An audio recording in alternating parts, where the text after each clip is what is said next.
स्वामी समर्थ जय जय स्वामी समर्थ. श्री स्वामी समर्थ जय जय स्वामी समर्थ.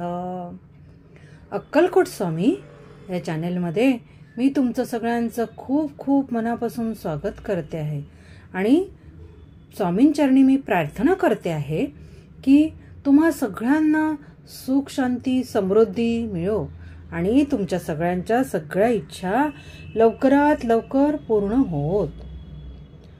अनुभव असा आहे की ह्या पायऱ्यासारख्या चंचल मनाला आवर घालता येत नाही, कारण या चंचल मनाला स्थिर राहायचे ठाऊकच नाही.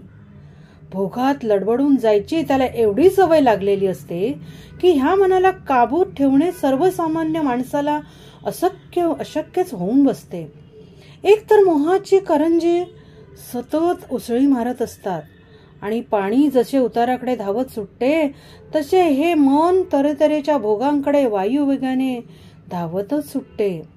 सर्वसामान्य माणसांचे मन प्रपंचात घोटाळत असते आणि सर्व मर्त्य सुखात वाटोळे घालून बसलेले असते. त्याचा दृश्य परिणाम असा होतो की मन अस्वस्थ राहते, त्याची तगमग कधी थांबतच नाही.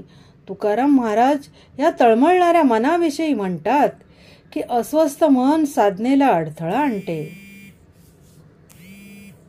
सदा तळमळ चित्ताची ही हळहळ, प्रापंचिक कटकटीने हे पाळलेले हे मन प्रत्येक क्षणी तळमळत राहते.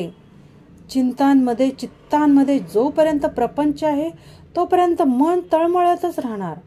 स्वामी समर्थांच्या नामाकडे मन वळले नाही तर ही अस्वस्थता कधीच थांबणार नाही.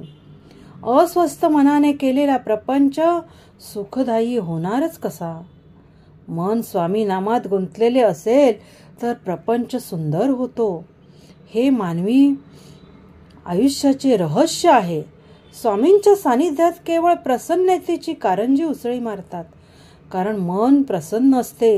हे मन प्रसन्न करण्याचा एकमेव मार्ग म्हणजे स्वामींचे नित्य नामस्मरण आणि स्वामींच्या अद्भुत चरित्राचे चिंतन. माझ्या प्राणप्रिय स्वामी भक्तांनो, मनाला सतत शुद्ध ठेवायचे असेल, पवित्र ठेवायचे असेल तर त्याला एकच उपाय आहे, तो म्हणजे आपल्या हृदयाच्या गाभाऱ्यात स्वामींच्या पादुकांची स्थापना करावी.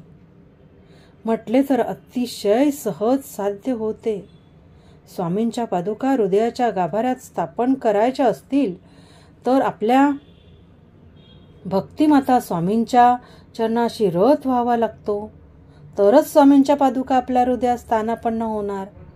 याचा अर्थ असा की आपले मन आणि अवघे अस्तित्व स्वामींच्या स्मरणात सदैव दंग ठेवले तरच हा सुंदर सोहळा प्रत्यक्षात घडतो, अन्यथा नाही.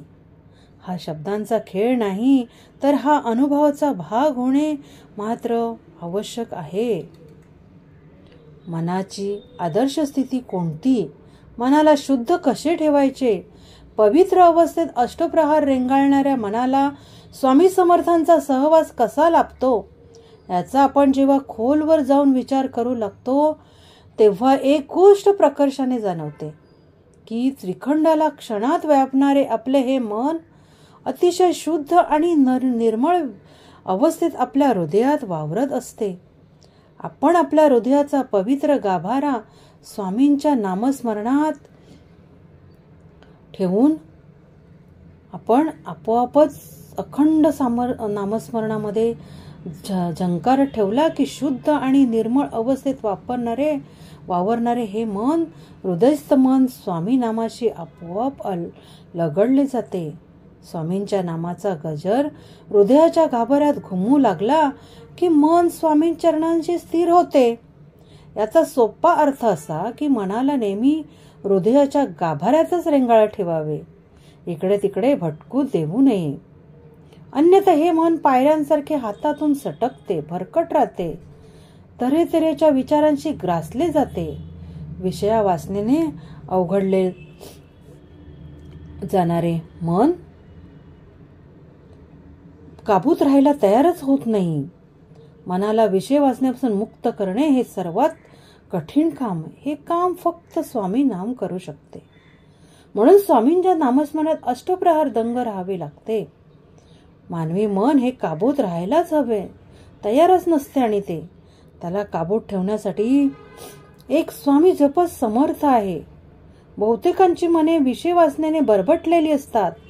कुठलीही परकी सुंदर स्त्री पाहिली की ह्यांच्या मोहाने ग्रासलेल्या मनाला लाळ सुटते. परके दहन पाहिले की मन लालचवते. त्या क्षणी मनाचे अधःपतन सुरू होते. सूर्याला राहूने ग्रासावे तसे शुद्ध मनाला ही भयावह वासना ग्रासते. त्या भयग्रस्त वासनेपासून जर सुटका हवी असेल, अशी वाटत असेल की सुटका व्हावी, तर हृदयाचा गाभारा स्वामी नामाने ओथंबून व्हावा लागतो. मन शुद्ध आणि पवित्र ठेवणे हे शेवटी आपल्याच हातात असते, नाही का? तर त्यामुळे आपण हे कधी विसरू नका. स्वामी वचनांचा आणि स्वामींच्या चरित्राचा ध्यास घेतला की वासनेचे गरागरा फिरणारे भोवरे नष्ट होतात. म्हणून माझ्या प्राणप्रिय स्वामी भक्तांनो, स्वामींच्या नामात स्वतःला प्रथम विसरा. स्वामी जपाला बसा. स्वामींच्या नामात प्रत्येक पाऊल टाका. स्वामींच्या प्राप्तीसाठी फक्त नाम जप पुरेसा आहे की खुणगाठ प्रत्येक मनाशी आपण बांधली तर मन पवित्र आणि शुद्ध राहील याची काळजी घ्या. नामातच राहा. स्वामी तुमच्या पाठीशी राहतील. सतत एकच गोष्ट प्रेमाने सांगत राहतील की माझ्या परमभक्ता, मी तुझ्या सोबतच आहे. भिवू नकोस, मी तुझ्या पाठीशी आहे. आता आपण स्वामींचा कृपातारक मंत्र म्हणूया. निशंक होई रे मना, निर्भय होई रे मना, प्रचंड स्वामी बळ पाठीशी नित्य आहे रे मना. अतर्क अवधूत हे स्मरणगामी, अशक्य ही शक्य करतील स्वामी, अशक्य ही शक्य करतील स्वामी. थँक्यू स्वामी.